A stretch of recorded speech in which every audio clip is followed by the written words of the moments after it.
주안의 교회 온라인 예배 시간입니다. 2021년도의 첫 주일, 오늘은 신년 예배로 하나님께 드립니다. 유난히도 힘들게 생각되었던 2020년을 뒤로하고 새로운 한 해가 시작되었지만 보이는 상황은 그리 변한 게 없습니다. 하지만 보이지 않는 우리들의 마음과 믿음은 반드시 변해야 됨을 마음속에 품으면서 2021년도를 시작하려 합니다. 오늘 우리에게 주신 하나님의 말씀을 통해서 이런 비전을 가지고 또 한 해를 시작하는 저와 여러분들 되었으면 합니다. 우리 사도신경으로 신앙 고백 드리며 하나님 앞에 예배로 나아갑시다. 전능하사 천지를 만드신 하나님 아버지를 내가 믿사오며 그 외아들 우리 주 예수 그리스도를 믿사오니 이는 성령으로 잉태하사 동정녀 마리아에게 나시고 본디오 빌라도에게 고난을 받으사 십자가에 못 박혀 죽으시고 장사한 지 사흘 만에 죽은 자 가운데서 다시 살아나시며 하늘에 오르사 전능하신 하나님 편에 앉아 계시다가 저리에서 산자와 죽은 자를 심판하러 오시리라. 성령을 믿사오며 거룩한 공예와 성도가 서로 교통하는 것과 죄를 사하여 주시는 것과 몸이 다시 사는 것과 영원히 사는 것을 믿사옵나이다. 아멘. 오늘 우리에게 주시는 하나님의 말씀은 요한복음 4장 21절에서 24절까지 말씀입니다. 요한복음 4장 21절에서 24절까지 말씀 우리 함께 읽도록 하겠습니다. 예수께서 이르시되 여자여 내 말을 믿으라. 이 산에서도 말고 예루살렘에서도 말고 너희가 아버지께 예배할 때가 이르리라. 너희는 알지 못하는 것을 예배하고 우리는 아는 것을 예배하노니 이는 구원이 유대인에게서 남이라. 아버지께 참되게 예배하는 자는 신령과 진리로 예배할 때가 오나니 곧 이때라. 아버지께서 자기에게 이렇게 예배하는 자를 찾으시니라. 하나님은 영이시니 예배하는 자가 영과 진리로 예배할지니라. 아멘. 2021년 첫 주일, 저는 주안의 교회 지체들과 함께 새로운 표를 가지고 한 해를 시작하려고 합니다. 내가 선 곳에서 예배자가 되자라는 것이 2021년도 주안의 교회의 표입니다. 다시 한번, 내가 선 곳에서 예배자가 되자. 이 표에는 여러 가지 의미가 담겨져 있습니다. 한 해 동안 코로나 사태를 통해서 우리는 예배의 중요성을 뼈저리게 느꼈습니다. 그래서 함께 모여 예배하고 교제하는 것이 항상 그리웠고 또 이것을 위해서 기도했습니다. 이런 상황에서 우리는 이 두 가지의 마음을 가질 수 있습니다. 첫 번째는 함께 모이기 위해서 노력하는 것이었습니다. 모이기 위해서 힘쓰고 또 모든 지체들이 함께 할 수 있는 기회를 만들자라는 것이었습니다. 그러나 코로나는 서로에게 간염이라는 위험을 초래하게 하여서 이런 기회 자체를 가지지 못하게 했습니다. 또 다른 이 마음가짐은 코로나 사태가 끝나기까지 모임에 초점을 맞추기보다는 예배의 진정한 의미를 알고 또 각자의 자리에서 하나님께 예배하는 예배자가 되기 위한 노력입니다. 저는 지금 상황에서 모든 그리스도인들이 두 번째의 마음가짐을 가질 필요가 있다라고 생각합니다. 이제까지 우리는 교회라는 장소에 함께 모여서 예배하는 삶을 살아왔습니다. 이런 예배의 삶은 수천 년 동안 이 그리스도인들에게 이 구원의 은혜를 깨닫게 하는 지대한 영향력을 주었고 또 이런 예배의 형태는 현대를 살아가는 모든 성도들에게 그리스도인이라는 정체성을 안겨다 주었습니다. 주일 아침에 아이들의 손을 잡고 예배당으로 향하는 이 가족들의 모습과 또 교회에서 다양한 봉사를 마치고 오후에 집으로 돌아오는 성도들의 모습, 그리고 비록 몸은 고되지만 마음만은 평안했던 우리들의 모습을 되돌아보면 이런 삶은 이 주일을 지내는 한국 기독교인들의 일상이자 또 정체성이었습니다. 그러나 코로나 사태는 대면 예배와 또 교회의 모임을 어렵게 만들었고 이런 상황은 교회 중심적인 신앙생활을 하던 그리스도인들에게 또 신앙적인 근심을 가지게 했습니다. 교회에 가지 못하니 예배도 온라인으로밖에 드릴 수 없고 또 교회에 가지 못하기 때문에 교회 봉사도 실제적으로 하지 못합니다. 기도와 말씀 묵상과 나눔 역시도 어렵게 되었습니다. 이런 상황은 실제적으로 신앙적 열심을 쉽게 만들어서 성도들에게 영적인 디프레스를 가져오게 했습니다. 이 코로나 사태가 몇 달 안에 끝난다는 확신만 있으면 모든 상황을 참고 인내할 수 있겠지만 지금으로서는 오랜 기간이 필요할 것 같기에 그리스도인들에게는 더 많은 문제를 일으킬 수 있을 것입니다. 그렇다면 코로나 시대를 살아가는 그리스도인들은 어떻게 신앙생활을 해야 할까요? 이런 상황 속에서 계속해서 모임을 가지려고 노력해야 할까요? 아니면 교회 중심의 신앙생활에 변화를 주어야 할까요? 저는 주안의 교회가 2021년도를 시작하면서 교회라는 예배의 장소를 중요하게 생각하는 신앙생활을 초월해서 새로운 믿음의 성장이 필요하다고 생각합니다. 저는 만약 이런 현실이 바뀔 수 없다면 우리 스스로가 바뀌어야 한다고 생각합니다. 그리고 그 변화의 방법을 오늘 본문을 통해서 제시하려 합니다. 그래서 오늘은 이 읽은 본문 말씀을 통해서 하나님께서 원하시는 예배가 무엇인지를 바로 알고 앞으로 우리들이 지향해야 할 예배의 모습을 말씀을 통해서 확인해 보려고 합니다. 첫 번째로 오늘 본문은 우리가 어디에서 예배에 드려야 할지에 대해서 말씀해 줍니다. 오늘 본문의 배경은 예수님께서 유대 지방에서 사역을 하시고 갈릴리 지방으로 올라가실 때 예수님께서 들리지 않아도 되는 사마리아 지방을 거쳐가자고 제자들에게 제안하면서 시작됩니다. 예수님과 제자들이 사마리아의 수가성 근처를 지날 때 예수님께서 한 우물을 보시고 거기에서 식사를 하자고 제안합니다. 식사 준비를 위해 제자들을 동네로 보내시고 예수님께서 홀로 우물 곁에 계실 때 거기에 우물에 물을 기르러 온 한 여인을 만나게 됩니다. 예수님께서는 이 여인에게 물을 달라고 요청했고 또 이 사마리아 여인은 유대인은 예수님께서 사마리아인인 자신에게 물을 달라고 하면 안 된다라고 대답합니다. 왜냐하면 당시 유대인들은 사마리아 사람들을 무시했고 경멸했기 때문입니다. 유대인들이 사마리아인을 경멸하게 된 첫 번째 이유는 그들이 모두 반역자의 자손들이라고 생각했기 때문입니다. 솔로몬이 죽고 여로보암을 중심으로 한 10지파가 솔로몬의 아들인 르호보암의 통치에 반기를 두고 북이스라엘이란 나라를 만들게 됩니다. 그리고 이 나라가 아수르에 의해서 멸망당하면서 아수르 사람들이 사마리아 지방에 정착하게 되었고 자연스럽게 혼혈이 이루어지게 되었습니다. 그래서 남유다 사람들은 북이스라엘 땅이었던 사마리아와 그곳에 사는 사람들을 순수하지 못한 혈통이라고 생각해서 멸시하게 된 것입니다. 또 다른 이유는 남유다가 바벨론에 의해서 멸망당했을 때 많은 사람들이 바벨론의 포로로 잡혀가게 되었습니다. 그들이 70년의 포로 생활을 후에 일부가 예루살렘으로 돌아와서 무너졌던 성벽과 성전을 다시 지을 때 사마리아에 살던 사람들도 성전을 함께 짓게 해달라고 그들에게 요청했지만 유대 사람들은 앞에서 언급했던 그러한 이유 때문에 이를 거절하게 됩니다. 이 사마리아 사람들은 이에 분노해서 그리심산에서 자신들만의 성전을 짓고 거기에 예배하게 됩니다. 이런 역사적 배경을 알고 있었던 예수님께서는 사마리아 지역에 의도적으로 들어가셨던 것입니다. 곳에서 만난 여인과의 대화를 통해서 예수님께서는 그의 아픔을 미리 아시고 치유해 주셨고 그 대화는 이제 그 여인의 믿음 생활, 즉 예배에 대한 것으로 이어지게 되었습니다. 이 여인은 예수님을 선지자라 생각하고 이런 질문을 하게 됩니다. 우리 조상들은 여기에서 즉 그리심산에서 예배를 드리라고 하는데 유대인들은 예루살렘 성전에서 예배 드려야 한다고 말한다. 어느 장소가 진짜 예배하는 장소인가? 예수님께서는 이 산에서도 말고 예루살렘에서도 말라라고 하시면서 요한복음 4장 23절 말씀을 통해서 아버지께 참되게 예배하는 자들은 영과 진리로 예배할 때가 오나니 곧 이때라. 아버지께서는 자기에게 이렇게 예배하는 자를 찾으시니라 라고 대답해 주십니다. 그렇습니다. 이 진정한 예배의 장소는 어느 한 장소에 한정된 것이 아니라 예배하는 사람의 마음이 하나님을 향하고 있느냐, 그렇지 아니하냐가 문제입니다.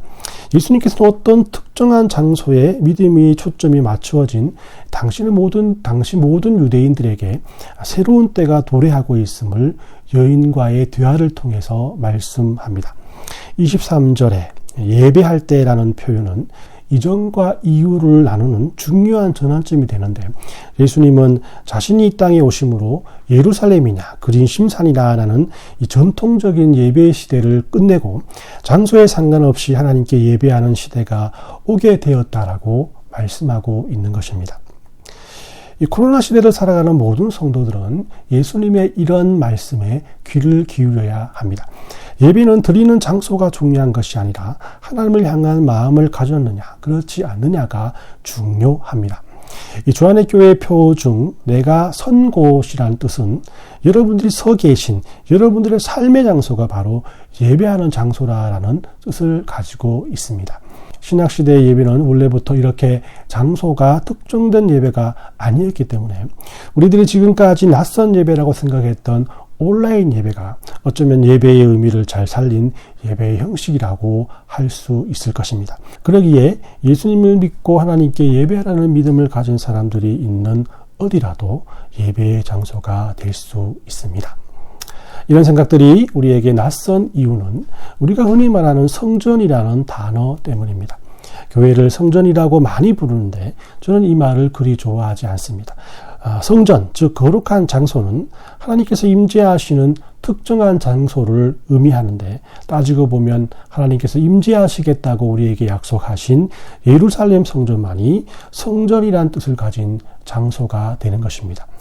이렇게 본다면 현재 우리들이 교회라고 부르는 건물을 성전이라고 불러서는 안 됩니다. 교회는 예배를 드리는 장소인 예배당입니다. 한국의 시골 교회에 가보면 본당 입구에 무슨 예배당이라고 많이 쓰여져 있습니다. 이것이 교회의 올바른 표현입니다. 주안의 교회 예배당은 넘버 3에 있는 브릭하우스 유나이티드 처치의 교육관에 위치하고 있습니다. 하나님을 마음에 모신 성전된 주안의 교회 성도들이 주안의 교회 예배당에서 함께 모여서 예배를 드리는 것입니다. 우리는 예배를 드리는 본당을 성전이라고 부르게 되면서 특정 장소인 교회에 가서 예배를 드려야만 한다는 의무감을 가지게 되었습니다. 마치 본문의 사마리아 여인처럼 당시 유대인들처럼 그린심산이나 예루살렘 성전에서 예배를 드려야만 참된 예배를 드린다라고 생각하게 된 것입니다. 그러나 예수님께서 말씀하시는 참된 예배란 교회라는 장소가 중요한 것이 아니라 하나님을 마음속에 모신 성도들의 믿음이 중요하다라고 말씀해 줍니다. 그러므로 이 새해에는 예배 장소에 대한 우리들의 믿음을 업그레이드해야 합니다. 예배 장소는 하나님을 마음속에 모신 성도가 서 있는 곳입니다. 그것이 예배당이든 그것이 집이든 그것이 온라인상이든 상관이 없는 것입니다. 모든 곳이 예배의 장소가 될 수 있습니다. 두 번째로 오늘 본문은 어떻게 예배해야 하는지에 대해서 우리에게 말씀합니다. 예배는 어느 장소에 한정되어 드리는 것이 아니라 마음이 하나님을 향해야 한다라고 말씀을 드렸습니다. 그러면 하나님을 향한 마음을 가진 성도들은 예배를 어떻게 드려야 하는 것일까요? 예배는 드리는 대상과 방법이 중요한 요소입니다. 우리는 먼저 예배의 대상에 대해서 확신할 필요가 있습니다. 우리의 예배의 대상은 오직 하나님 한 분뿐이십니다. 이것이 당연하다고 생각하지만 우리는 예배를 드릴 때 예배의 대상을 잘못 설정할 경우가 많이 있습니다. 예수님께서는 여인과의 대화에서 22절 말씀을 통해 너희는 알지 못하는 것을 예배하고 우리는 아는 것을 예배하노니라고 말씀을 하시는데, 사마리아 사람들이 예배의 대상을 잘못 설정하고 예배하고 있음을 언급하고 있는 것입니다.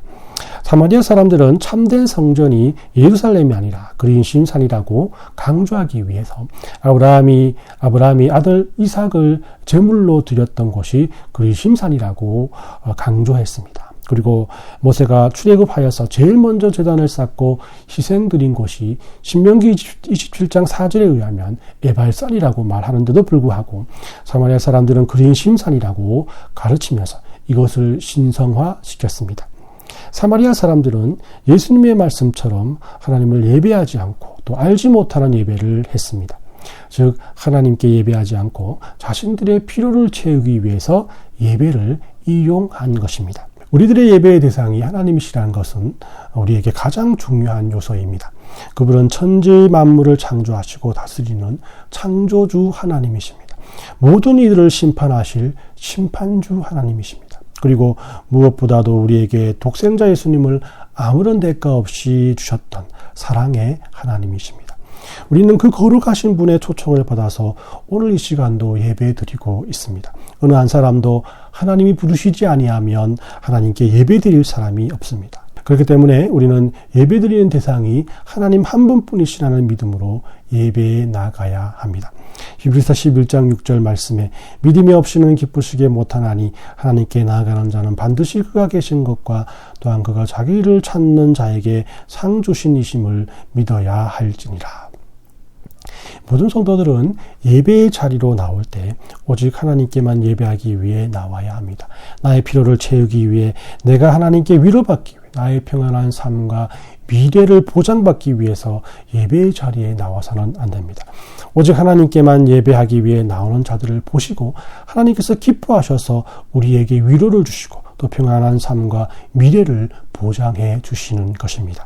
이처럼 예배로 나오는 예배자의 마음은 오직 하나님께만 있어야 합니다. 왜냐하면 예배의 방법 때문입니다. 우리는 예배의 대상뿐만 아니라 예배의 방법에 대해서도 잘 알아야 합니다. 예수님께서는 사마리아 여인에게 예배의 방법에 대해서 알려주십니다. 요한복음 4장 24절 말씀에 하나님은 영이시니 예배하는 자가 영과 진리로 예배할지니라. 우리가 예배로 나아갈 때 예배의 대상이 오직 하나님 한 분이 되어야 하는 이유는 우리가 영과 진리로 하나님 앞에 예배하기 때문입니다.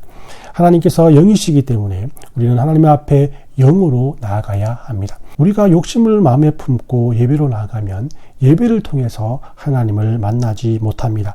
영이신 하나님을 예배를 통해서 만나기 위해서는 예배의 대상을 오직 하나님으로 믿고 하나님의 영으로 예배해야 합니다. 영은 시간도 공간도 초월하는 존재입니다. 그린심산이니 예루살렘이니 하는 장소와 또 주일 예배니 또 수요일 예배니 새벽 예배니 하는 시간의 문제도 뛰어넘습니다. 중요한 것은 우리 마음속에 하나님의 영을 모시고 하나님께 나아가는 마음이 중요한 것입니다. 또한 본문의 말씀에서 진리로 예배하라는 것은 진리를 통해서 예배를 드리라라는 뜻입니다. 그러면 무엇이 진리이겠습니까? 예수님께서는 요한복음 14장 6절 말씀을 통해서 내가 곧 길이요 진리요 생명이니 나로 말미암지 않고는 하나님께로 올 자가 없느니라 라고 말씀합니다. 이 세상에 참된 진리는 오직 예수님밖에 없습니다. 그렇기 때문에 진리로 예배하라는 말은 예수님을 통해서 예배하라는 말입니다. 그래서 우리는 예수님의 이름으로 하나님 앞에 예배하고 예수님의 이름으로 하나님 앞에 찬양을 하고 예수님의 이름으로 하나님 앞에 기도해야 합니다. 오늘 본문은 예수님과 사마리아 여인을 통해서 우리가 어떻게 예배해야 하는지에 대해서 말씀합니다. 예배는 하나님의 영을 마음속에 모시고 진리 되신 예수님의 말씀으로 오직 하나님께만 영광을 돌리는 것입니다. 오늘 말씀을 정리해 봅니다. 코로나 시대를 살아가는 우리들에게 예배란 어떤 것일까? 오늘 본문은 기존의 예배에 대한 우리들의 생각을 깰 필요가 있다라고 우리에게 말씀하고 있습니다. 참된 예배란 하나님의 영을 마음속에 모시고 진리 되신 예수님의 말씀으로 오직 하나님께만 영광을 돌리는 것을 말합니다. 그래서 주안의 교회 성도들은 자신이 선 곳에서 예배자가 되어야 합니다. 시공간을 초월하시는 하나님을 마음속에 두고 언제 어디서 무엇을 하든지 하나님 앞에 우뚝 선 예배자가 되어야 합니다. 그렇기 때문에 예배자로서 하나님을 마음속에 두는 영적인 훈련을 매일 해야 합니다. 그 훈련은 또한 말씀에서 시작됩니다. 그래서 2021년도는 기도와 말씀을 배우는 시간에 초점을 맞추어 보려고 합니다. 매일 30분 이상 나만의 기도 시간을 가져봅시다. 그리고 매주 한 번 말씀 공부의 시간을 정기적으로 가집시다. 이 두 가지를 하나님과 약속하면서 올 한 해는 예배의 진정한 의미를 깨닫고 또 예배에서 자유할 수 있는 모든 성도님들이 되시길 예수님의 이름으로 축원합니다. 우리 함께 기도하겠습니다. 하나님, 코로나 시대를 살아가는 우리들에게 하나님이 원하시는 것은 예배에 대해서 집중하지 못했던 우리들의 모습을 내려놓고 참된 예배의 의미를 다시 한번 생각하는 데 있음을 고백합니다. 우리들이 예배를 위해 분주하게 준비했던 것들을 지금 되돌아보면 예배의 주인 되신 하나님 한 분을 위한 것이 아니라 우리들의 욕심과 목적이 우선되었지 않았나 곰곰이 생각하게 됩니다. 하나님, 이제 모여서 함께 대면 예배를 드리지 못하는 현실 앞에서 우리들의 잘못된 신앙을 숨기기 위해 현실을 부정하고 욕할 것이 아니라 다시금 대면 예배를 허락하시는 순간까지 이 기회를 통해 더 깊이 믿음으로 하나님의 마음속에 모시고 참된 예배자의 모습으로 또 다른 예배의 감격을 체험하기에 부족함이 없도록 도와주시옵소서. 이런 은혜를 살아가기 원하는 믿음의 성도들이 그 은혜에 감사해서 귀한 헌금을 하나님 앞에 올려드립니다. 참된 예배의 모습을 깊이 알아가는 성도가 되어야 하는 것처럼 드리는 예물의 참된 의미 또한 깊이 깨달아 오직 믿음으로 말씀을 담아드리는 귀한 예물이 될 수 있도록 은혜 내려 주옵시고 드린 모든 손길들마다 모든 것을 채우시는 하나님의 은혜가 넘쳐날 수 있도록 복 내리워 주시옵소서.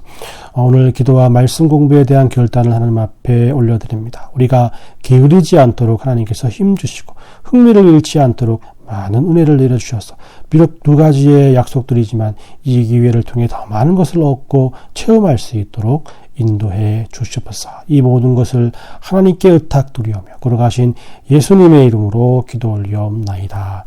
아멘. 우리 축도하겠습니다.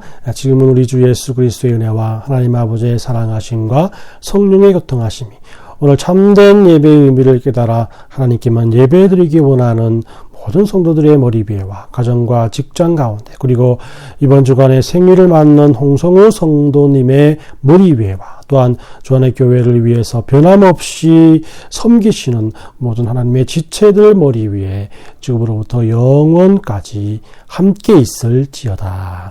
아멘.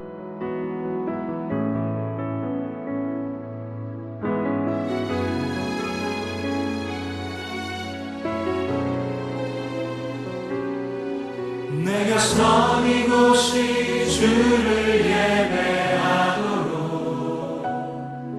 나를 사용하소서. 내가 선 이곳이 주를 찬양하도록 주님 역사하소서. 함께 고백합시다. 내가 선 이곳이 주를 예배하도록 하나님이여 나를 사용하소서. 내가 선 이곳이 주를 찬양하도록 이 시간 이곳에 주님 역사하소서.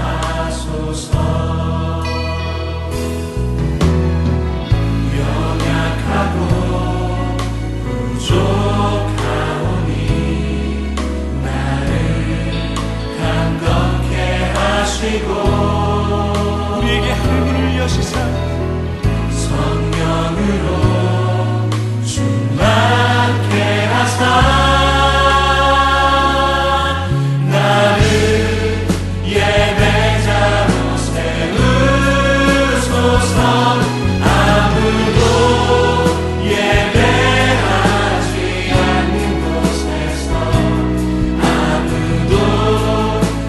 찬양하지 않는 곳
증거하리